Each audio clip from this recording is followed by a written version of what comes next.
This week on the Deep Leadership Podcast. What I saw was business owners don't know how to read their financial statements, like at all.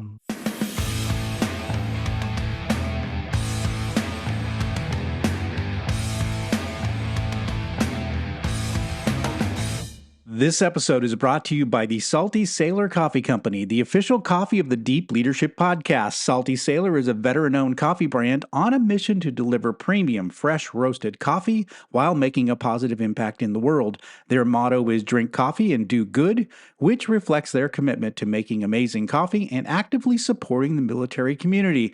10% of every order goes to the Navy Marine Corps Relief Society, an organization dedicated to helping sailors, Marines, and their families in times of need.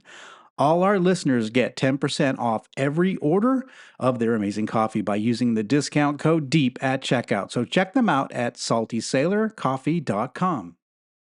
Welcome to the Deep Leadership Podcast. Today I'm joined by Cary Prejean. Cary is the president, CEO, and founder of Strategic Business Advisors and brings over 35 years of expertise to growing businesses. He champions streamlined business practices, simplifying financial insights to just 1 hour a week for owners. With a degree in accounting and a CPA license, Cary brings real-time cash management dashboards and detailed monthly reports, fostering system-oriented operations.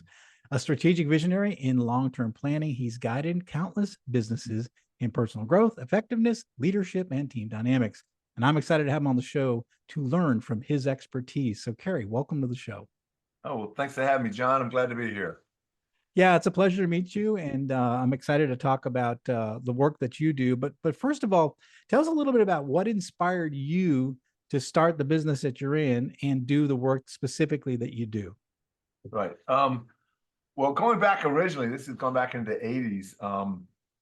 Working with small business owners as an employee, as a controller, and eventually the chief financial officer, what I saw was business owners don't know how to read their financial statements, like at all. I mean, they know where the cash is, they look at the sales, they see if there's a profit or not. But in terms of doing any kind of an analysis and then getting some narrative to, okay, there's some things that need to change up, that our financial statements improve, our profitability will improve, our liquidity, our financial strength will improve. They were kind of clueless about all that. And they didn't have anything during the month to tell them how is business going. Because once you get the financial statements next month, there's nothing to do about last month, except wish you could have done something. So I've developed what I call dashboards over the years to tell them different things about how the business is going, like how's sales going, how's receivables, how's inventory, how's payables, are your taxes being filed and paid? What your cash projection of the next 6 to 10 weeks look like, different things, just to give them a 1,000-foot view of their business once a week with their management team so they can see, and the reason I call them dashboards, and now a lot of people are using the term dashboards, but it's because like a dashboard on your car, you normally don't pay attention to it except when it flashes as a problem. And that's what you want to use dashboards for, rather than, and I've seen those like spend a half a day going through accounts payable, what we're going to pay, not pay, or going through receivables, or trying to talk about collections. Waste of their time, really, because that's not what they're trained for. That's not what they're good at. What they're good at is having a good vision, seeing what opportunities are out there, and then knowing how to make money with that, right? That's what got them in the business to start with. They saw an opportunity to make some money, and they did it. And so they kept doing it, and they've grown the organization. They've gotten bigger. They've gotten a bigger circle of customers and influence, what have you, and they grew the business. But then they get stymied in that they're so concerned about the business has to be run the way I do it. They're very insistent on my way, doing everything my way. So what they do is they teach the employees there to only take things so far, and then the owner has to come in and, rescue the day, put out the fire. And what I talk to business owners about, usually one of the first things I'm talking about is that you're not a good manager. But I started the business. I own the business. I've been in the business since the day one. I'm obviously the best manager. Now let's look at the skill sets of a good manager. A good manager wants nice, steady, repeatable, boring, consistent results with consistent process, right? They're also more of a team player. They're also patient, and they want to take care of their people. They might want to educate them, coach them up a little bit. They're patient, and they want some good guidelines and rules and processes for everybody to follow. It makes it easy that way. Entrepreneur is very dominant. They're not much. They don't play well with others in terms of teams. In fact, I had one client one time. He had me write a letter to one of his top salesmen, and I said something about, "I've enjoyed working with you over these past years." He goes, "That's not accurate. I don't work with him. He works for me." Mm. Wow. Yeah. So you're telling me where you're coming from. Anyway, they're very dominant. They want their way. They're very extroverted. You know, they can talk to people. That's why they can build a network of customers, vendors, really well, because they're easy talking to people. They're good at it. They also don't want steady. They hate steady. It's boring. I've seen business owners change the process because, quote, it looked boring. They like fast paced. They like change of gears. Some of them actually do well in chaos. You know, they can have all kinds of things going on. They're doing well. They handle it. No problem. And the last thing they want for them, they don't want any structure. They want any guidelines. They don't want any rules. I'll handle it when I get there. And I've had several clients over the years tell me, like, we really like the results you're producing, we're seeing here. We don't like all the rules.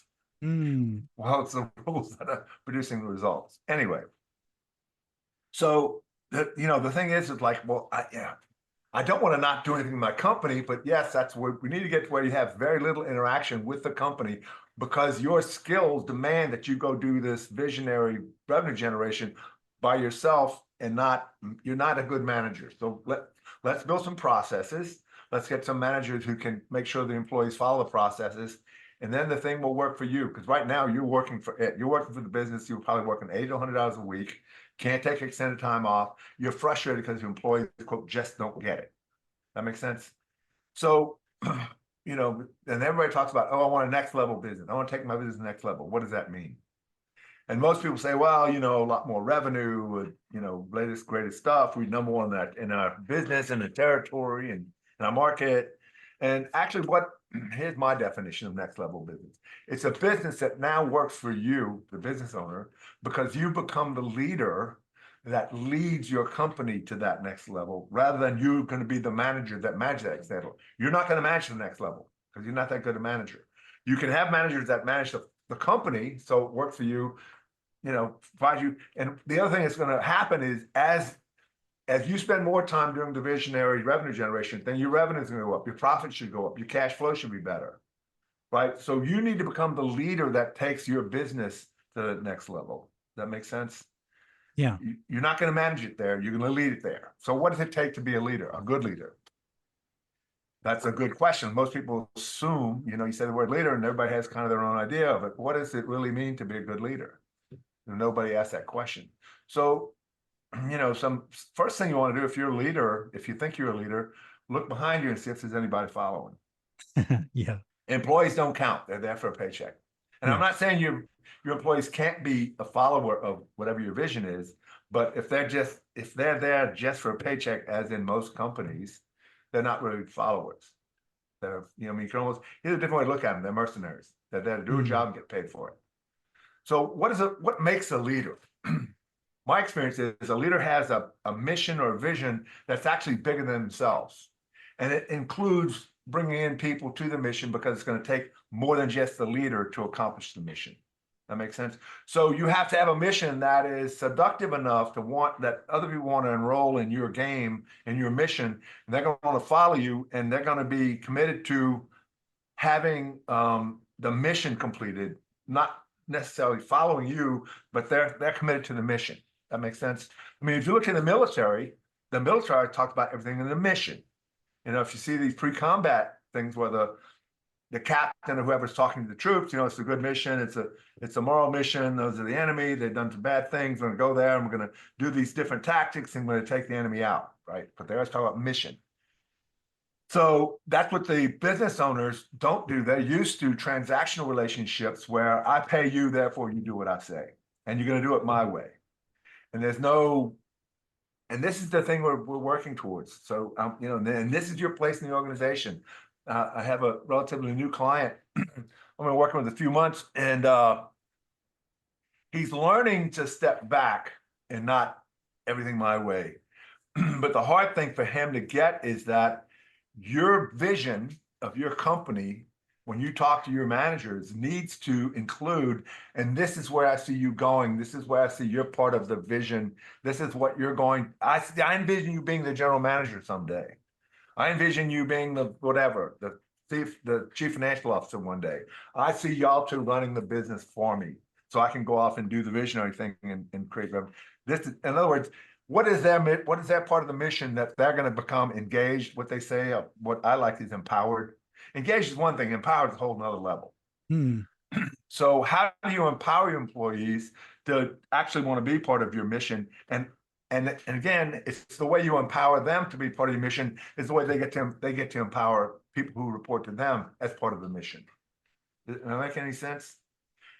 Yeah, yeah. I mean, one of the things that's consistent in what you're saying is that one of the things I found with entrepreneurs is a lot of them get stuck. You can grow it to a certain level, and with your outgoing personality, your ideas, your ability to convince others, you can get to a certain level with that. And I think a lot of entrepreneurs get stuck because they're just using force of will to get to a certain level. They haven't really developed the team, right, to take it truly to the next level, to where they can focus on the vision, focus on where we're headed, and allow others to kind of run the show, because they hold everything so tight to the vest, right? I'm the guy who invented this technology. I'm the one that's going to tell you what to do. This is my baby. This is my business. And oftentimes, and I love how you started off with the discussion, that oftentimes people who make a really good product or have a really good service, they have no idea about the financial statements. They have no idea about the money. And one of the things was interesting to me when I made the transition from corporate life to entrepreneurial life, I went from being P&L focused and really understanding my P&L up and down, to where cash flow became much more critical in your own business. Like, so I learned a lot of cash flow tactics in the last 8 years as my own, was running the business on my own. They used to tell us in corporate, cash is king. And we'd be like, we had access to so much capital. We never even thought about cash. And Right. we played the game in corporate, but we didn't really care. Like, it was a Right. number on a piece of paper. Yeah, but Whereas now it's your money. now it's my money, right? And now it's like, I know the timing. I know when customer payments are going to come in. I know when my payroll is due. I know when I pay my health insurance for my employees. It's like, I know it's a cash flow game a lot more than a P&L game. And then the P&L is sort of like, it's almost like after the whole, it's like all the smoke is clear from the month, and then you get a chance to look at it and say, how do we Right. do? And so, Right. but it's a rear view mirror thing, right? Isn't it? Yes. And Yeah. again, that's a traditional accounting model. Is Yeah. like, this is last month or last year's financial statement. This is last month's tax return for sales tax. This is last year's income tax return. But it's never about, and these are some strategic things you should be thinking about or considering about improving your business going forward. And that's what I found was lacking from the accounting training that I got, and that went through the whole big 8 accounting firm. That model was always about, well, I was told several times a good accountant is a good scorekeeper. Hmm. Okay, well, here's the score, but it's nothing about, and these are some strategies you should use in the next quarter to improve your game. Yeah, I think it needs to be more like a coach. I mean, it's scorekeeper, yes, but also a coach to help you say, here's what I've noticed. This is trending up. This is trending down. There's other options here. Why are we spending so much money, here Right. where we could do other things? I think having a CFO who's a coach, who can as an advisor, as a confidant, right, that can really help you steer the ship, to say, hey, I'm looking out for your best interests here, and this is what I'm see happening, and that's really helpful if you find the right resource that can do that. Right. And again, my experience of the CFO, one who's going to be a strategic partner, is somebody who's going to play devil's advocate. Yeah. And who's going to be more of a guide. They're not going to tell you what to do, but they're going to help guide you. That's the thing with entrepreneurs. Generally, they have so many ideas. They see so many possibilities. You need help got narrowing it down like, okay, these are the best two, maybe three ideas that we're going to pursue. Some of your ideas are good. We can pursue them later if it's something, once we get these things going. Some of them aren't so good. We should really not consider those unless you can develop them better. But it's now focusing their energy, focusing where they're headed into the really top two, maybe three ideas that they have. You can't implement them all at the same time. It diffuses too much of your energy, diffuses too much of your resources, too much of your attention. You can't keep that many plates going, right? So a good CFO, a good strategic partner is going to help you do that. Help the entrepreneur do that and help them actually. And it's like I say, devil's advocate. They can be the sounding board. Is that what you really want to do? What message are you sending when you say that to the employees? What message are we saying to our customers or our suppliers if we do such a thing like you're talking about? And again, I say questions. They're not going to tell you what to do. They're going to ask you questions. Or let me say it this way: asking questions is the best way to get the other person to think. Yeah. Right? Thinking. Most people equate thinking with having thoughts. That's not thinking. That's just having the same old thoughts. There's nothing new there. There's no new distinctions. There's no ahas and having the same old thoughts over and over again. What allows thinking is asking questions, right? Because now you got to come up with an answer, and maybe you don't know, and maybe you got and maybe what else is possible? What don't you see here? What can you learn here? Those are questions that are going to help open your thinking to, well, I don't know, what else is there? That's where innovation comes from. That's where, quote, the better mousetrap, the better way to do things. That's where all that comes from. I love you're touching on something that's really, key to my belief in terms of leadership is I often say that, leaders don't have to have all the right answers, right? But we have to have the right questions. And I think questions are a really important thing. And I tell the story, and probably listeners have heard the story before, but where I had a new boss come into corporate and we were doing well. The business I was running had 70% market share. We were crushing it. And so we were growing every year. I mean, we were on top of the world. We were very successful in what we did. And so we had a new boss come in from the outside from a competitor. And so I had a meeting with him. He's my new boss. I sat down with him. And the first thing he said to me is, what are you going to do? What can you do to double your business? And I was like, I was offended because we were 70% market share. I was like, you can't, I was like, I don't know if you know about who we are. Like, and I was really proud of our success. We're 70% market share. We're not going to be able to double our business. And I see, we probably can grow maybe another 10% or so. And I was sharing all this. He said, you're not listening to me. Come back with a plan to double your business. I want to see what you can do. And what was really frustrating, and I brought it to my team and we started brainstorming around it. And it was actually one guy, our marketing manager, that said, well, maybe, because we were making a product that did X, and we said, well, maybe we're not just making this product. Maybe we're in the business of all products that do X. And suddenly it turns out we weren't 70% market share. When we looked at the market differently, we had about 5% market share. And it was this whole world that we didn't even think about, but it was that one question that challenged us. And by the way, after 5 years, we ended up doubling the business. And so we got into some industries that we hadn't previously been into. So that one question got us to think differently. And like you said, innovation, we thought of our business differently after that question. So we thought we were great and we're at the top of our games. It turns out we were a little player in a bigger market, and we didn't see it that way until that question was asked. So what the question allowed you to do was to come up with the distinction of, we're not just in this market, we're actually in this much bigger market. It was always there. You just didn't see it. That makes sense? We didn't see it.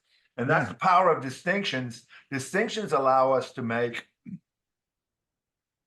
better, more deft, more powerful moves, even though it's maybe just much. I mean, you think of world-class athletes, why do they all have coaches?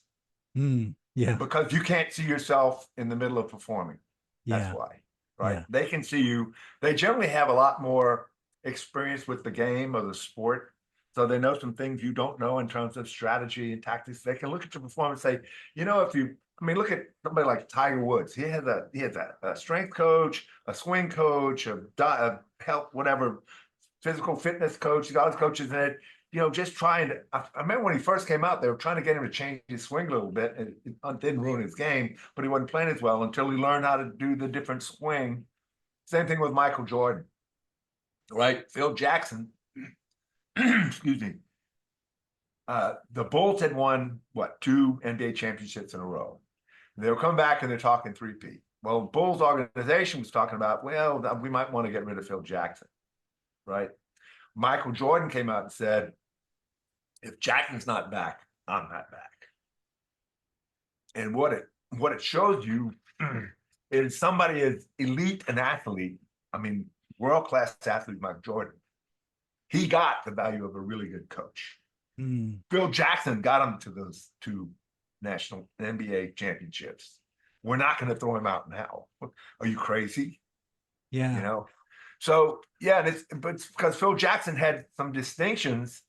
I mean, listen, Jordan was a good player, naturally gifted, naturally athletic, but he didn't make the varsity his freshman year in high school, right? He had to come back and he asked the coach, what can I do in the offseason? And he showed him, practice layups, practice dribbles, practice foul shots. He came back his sophomore year in high school and made the varsity team. And he wanted to play for, was it North Carolina, I think? Yeah. And he was a good basketball player, but he was 3rd-round draft pick. It wasn't like he was, this big wunderkind that came out of the college, the NCAA, and everybody wanted him. He's 3rd-round draft pick. Well, how did he go from 3rd-round draft pick to, I don't know, I'd say the best basketball player ever? And I'm not even that much of a basketball fan, but I'm a huge fan of Michael Jackson. So what was it? What was it that allowed him to make that leap from pretty good college player to world-class professional athlete? And again, a lot of this is hard work, gifted athletically, but he has said in several interviews, it was his coaching and them telling him how, try and do it this way, maybe try, just little distinctions here and there that allowed him to elevate his game beyond what anybody thought he could play when he first came out of college. That makes sense?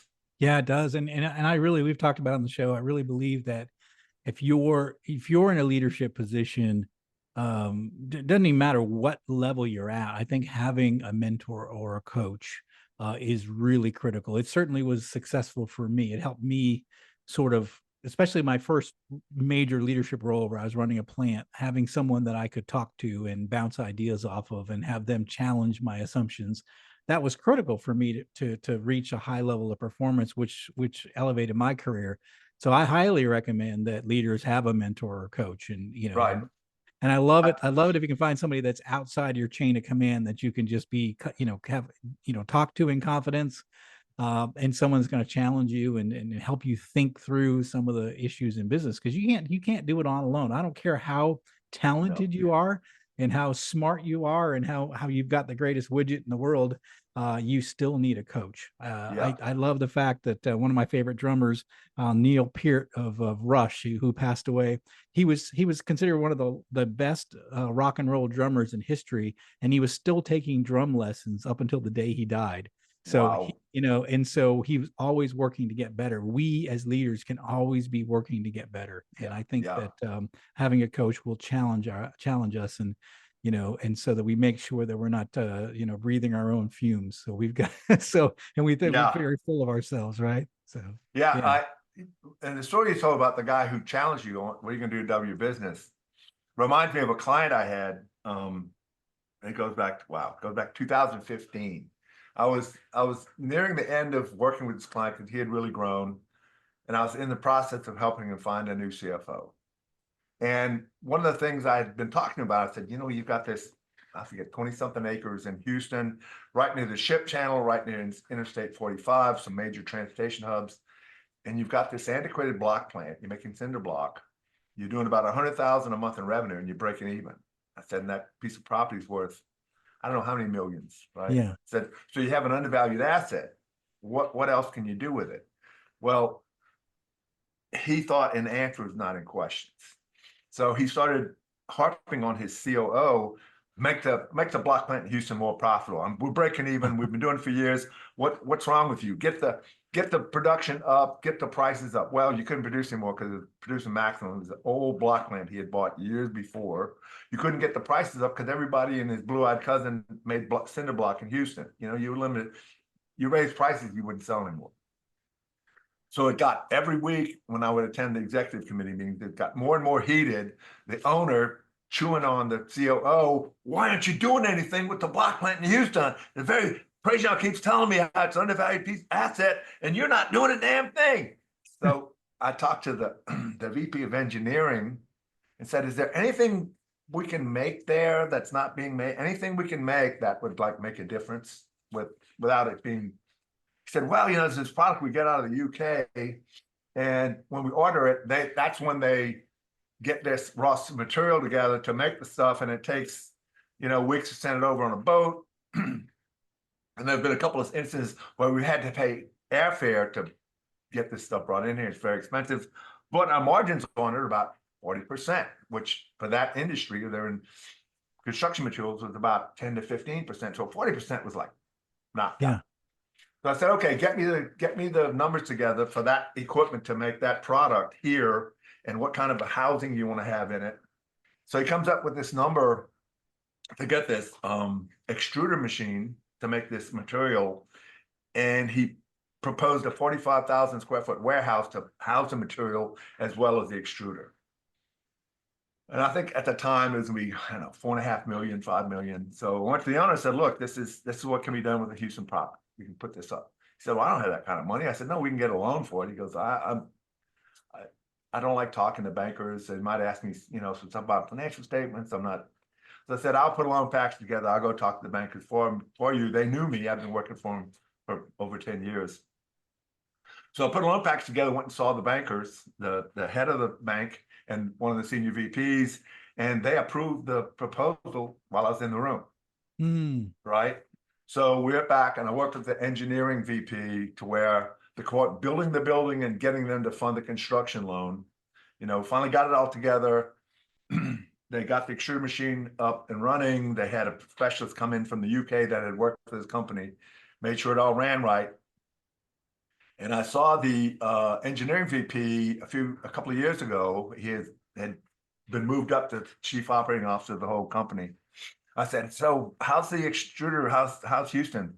He goes, "Well, we have 5 warehouses now and 7 extruder machines lines." He says, "We manufacture pretty much everything we sell.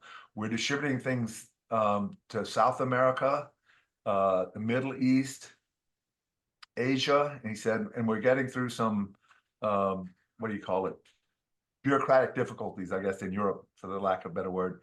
But what happened was, with the profits they were making from all this stuff, that they were able to pay off the entire debt of the company, and then acquired an engineering firm that was closely tied in with the state highways and bridges and all the design and stuff." And I mean, the guy is, as they said, he's very blessed. It's like he fell back into a pile of money, but only because we were willing to ask what else can be done rather than make the thing profitable, make the thing, you're beating a dead horse, right? That's the difference of living in answers versus asking questions. I love that. I just think it's so important that we have to be willing. And what's interesting about my story is that the guy who asked the question didn't know the answer. Like he didn't know already that there was a possibility we could double the business. He just was challenging my cockiness and my 70% market share. And I love that. He was challenging your perception. Yeah. Okay. Yeah. Well, we all have a narrative that shapes what we see and what we don't see. So your perception was, we're 70% of the market. What do you want me to do? Invent more market? Right. So stepping back, you saw in your perception, actually, I've been blind to all this other stuff that we could be into. Yeah. Right. Yeah. And that's okay. Yeah. Now we're 5%. Of course we can double the business. Yeah. So it's really, really excellent. And so I've always believed, since that experience in my life, I've always believed that that's our job as leaders, is to ask challenging questions and to see what other ideas bubble up. And the other thing is, oftentimes as leaders, we have to shut up and listen. We have to shut up and listen to these great ideas. And sometimes they seem a little crazy, but I've often found that many of those crazy ideas actually work out. So I'm really open to the crazy ideas. Right. What's really amazing is what I see a lot in small businesses is something's not working, something's not going right. Owner calls a meeting of his people. He says, "Okay, this is what's going on. This is what's going wrong, and this is how we're going to fix it." And 6 months later, they have another meeting about the same thing. This is what's going wrong. So what is the dynamic there that it doesn't get fixed? Yeah. Well, number one, the owner doesn't do the nitty gritty of whatever's not working. So he doesn't, or she doesn't really know. Hmm. Right. And they're saying, this is the answer. This is how I'm going to do it my way. So who takes ownership of that? Yeah. No Nobody. one does. Yeah. No one does. Nobody. That's Yeah. your Yeah. baby. So when it doesn't work, we did what you said. Instead of saying, are you familiar with Simon Sinek? He talks a lot about leadership. Yeah. Absolutely. Yeah. Yeah, he's like, leaders always talk last. You always here's a problem. What do you think? What do you Mm. think? Wait, they talk last because as soon as a business owner says, this is a problem, this is what we're going to do, any suggestions? Nope. Yeah. The edict has come down from on high, and no, I'm not going to offer some idea you probably would, think of as stupid because it's not your idea. But again, some of the best ideas I've seen have come out of asking employees who actually do the job. They're in the Yeah. nitty gritty of it. They're the ones, they see what doesn't work. Yeah. Well, how about if we did this? I've been thinking for years we should try this way. Hell yeah. And all of a sudden, now it works like a charm. Yeah, yeah, I love it. I just hired a new plant manager. He's new to our company, and he was asking me, "Should I do this or can I do this? Can I do this?" And I looked at him. I said, "It's your plant." He goes, "What do you mean? It's your?" I said, "You. I hired you to be my plant manager." I said, "Do it how you feel it needs to be done." And he looked at me and says, "You've been running this for 8 years, and you've been leading manufacturing businesses for 30 years." I go, "I know." But I'm going to do it my way. I want you to do it your way. I want to learn Exactly. from you. And he was like, "Oh yeah, let's go." I mean, it was just empowering for him to have that conversation that, look, I Exactly. hired you to do the job and do it. And surprise me with the results, and I think that's a fun way to be. I mean, it's a fun, it gives, when you empower people, one of the things we didn't talk about was engagement, but that's one way you can get people engaged, when you empower them to say, you have the authority, go fix it, go Right. use your creativity, use your mind, use your experience. I want to see what you can do. Yeah. So what you did, you gave him an invitation to step up, right? Yeah. Yeah. Step up. It's your baby. I'm Yeah. not asking you to follow the way I did it recipe, right? So so think about how engaged, how empowered he is now, and he's there because this is his thing, rather than you saying, well, here's the SOP, here's standard operating procedures. I want it done this way, make it happen. Yeah. He Yeah. would be near as engaged. He'd be like, okay, he's following, I'm following the rules. Where's the innovation there? Yeah. Yeah. Where's the creativity? Where's the building a better mousetrap or a better process? It's not there. Yeah, it's fun because I walk out in the plant now, and he's, let me show you what I'm doing. Let me show you this. Let me do this. And then this other employee came up with this idea, and we're trying this sort of thing. And I'm like, okay, this is great. And like, I walk out, I don't recognize and I'm excited because they found a better way to run the production line that I would have come up with already. We've got a new layout that I'm just excited about, but I wouldn't have come up with it. And I think that's, I really love it when you empower people, they get excited, and they deliver 10 times more than you would have done on your own. I always think that's the best part of leadership, when that happens. Yeah. Right. Exactly. I mean, as I tell a lot of clients who are, you've got to pry their fingers off the day-to-day stuff, Yeah. because they don't trust their employees to handle it the way they do. Well, of course, they're not going to handle the way you do because they're not you. Yeah. But what I'm hearing you say is, and this is something I tell clients, is you need to step back so they can step up. Yes. And it sounds like that's exactly what you did. And the guy stepped up and he's blossoming, and things are improving. And yeah, it's wonderful. Yeah. Yeah. It's absolutely great. Well, this has been a fantastic conversation. I swear the time goes so fast on these discussions. But I wanted to give you a chance. What final message would you like to leave with our listeners about this topic? One of the things we didn't get to talk about that I ask all of my clients to focus on is defining what is satisfaction for you. Mm-hmm. Why would that be important? Well, let me say it this way. Most people walk around with this sort of attitude of, this isn't it. If only my life were more, better, different, I'd be happy. So I have a mentor, the same mentor from like 37 years ago. This is maybe 35 years ago. He said, hey, do you want to know the secret of life? I said, absolutely. What is it? He goes, getting exactly what you want, being ultimately satisfied. And, you think about that. I have everything I want. Everything I want, I have. Right? I'm satisfied 100%. That's pretty freaking awesome. Right? So he said, okay, so how are you going to get it? And I was like, ask for what you want. He goes, yeah. I said, but more importantly than that, know what you want. Mm. And that takes work. That takes time. Most people spend more time planning a vacation than they've ever spent thinking about what I want out of my life, what's going to ultimately satisfy me in all aspects of my life. But in terms of being a business owner, what do you want your business to look like? What's the revenue supposed to be? What's the profit supposed to be? What compensation to you? What kind of culture you're going to have in your business? What kind of employees? What's your market? What's the goods and services? And even beyond now. And again, it's all about designing your business into the future, purposefully, intentionally, rather than you're just doing what you've been doing and forces of the market and customers and regulations and technology, all that stuff changing. It's going to push your business somewhere you probably won't like. And how many business owners have you talked to? It's like, we were doing the same thing we're doing 20 years ago, so successful. Now it doesn't work so good. Really? Yes. Shocking. Yeah. Lead So your business into the future. I absolutely love that. but it takes time, it takes effort, it takes consistent practice of what is going to satisfy me. And along the way, you're going to find some things you say you wanted. When you actually get them, it's like, I didn't really want this. I don't like this. Something else. So it's something you always have to refine. But if you don't spend time, if you never declare what will be satisfaction, you will never be satisfied. That makes sense? 100%. Such great, powerful advice from someone that's been doing it for years. I love that. That's why we bring experts on the show. Cary, you hit it out of the park with that. I just think it's a great closing message. Leaders, something we should be thinking about all the time. We spend more time thinking about what's going to satisfy us, what we really want out of life, other than spending time planning our next vacation. I absolutely love it. It's a powerful message. Cary, how can people find out more about you and your company and all that you do?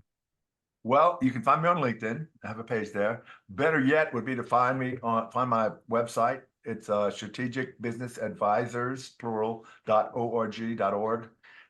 You can schedule a free consultation with me there. You can see some client testimonials. You can read what we do. That's my, you know, you can find out more about me in the company.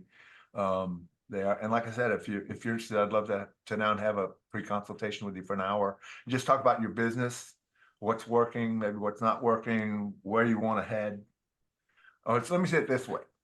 What's happening in your business that you wish wasn't there any longer? What's not happening in your business that you wish was happening? And what's happening in your business that you wish was different somehow? Right? Those are the kind of conversations we have, and all that leads to and what would satisfy you. And again, until you declare these are the results I want to produce, these are the results I want produced, it's hard. Otherwise, you just come around, well, you're doing it wrong. You know, if when you declare these are the results I want produced in this function, then you can easily design a process that will consistently produce those results. Other than, you know, this ain't it. I'm not happy. We're not selling enough. We're not profitable enough. You know, we're only 10% ahead last year. We're not 20% ahead of last year. Great feedback. And again, this is, you know, leaders, this is why we bring guests like this on the show, to get you, to challenge you to your thinking, get to think differently about what you're doing in your business. We're going to put links in the show notes for all of Cary's resources. And again, as he mentioned, he does a free consultation. We love free things on the show. So reach out to him. We have his website. We have him on LinkedIn. It's right here in the show notes. Go ahead and click on that. If something that he said has got you thinking, reach out to him, ask him a question, tell him you saw him on the podcast and you had some questions about what he's doing. But here's the deal. If you really want to be successful in your business, find somebody that is outside your business and give you advice and help you steer that ship, because you can't do it alone. It's too complicated. There's too much going on. You need support. You need a coach. You need a mentor. You need someone like Cary on your side. So I highly encourage you to reach out to Cary if this is something that really resonated with you, because he can help you. Cary, thanks for coming on the show. Thank you for the work that you're doing and all of the ideas that you gave us in this podcast to help us be better leaders and to run our businesses more successfully. Oh, yeah, with my pleasure. I enjoyed the conversation. Really nice. I did as well. So thank you very much. Well, that is it for today. Thank you for listening to Deep Leadership. If you like this podcast, please subscribe and share so we can continue to build a world with better bosses. Until next time, this is John Rennie saying take care and lead well.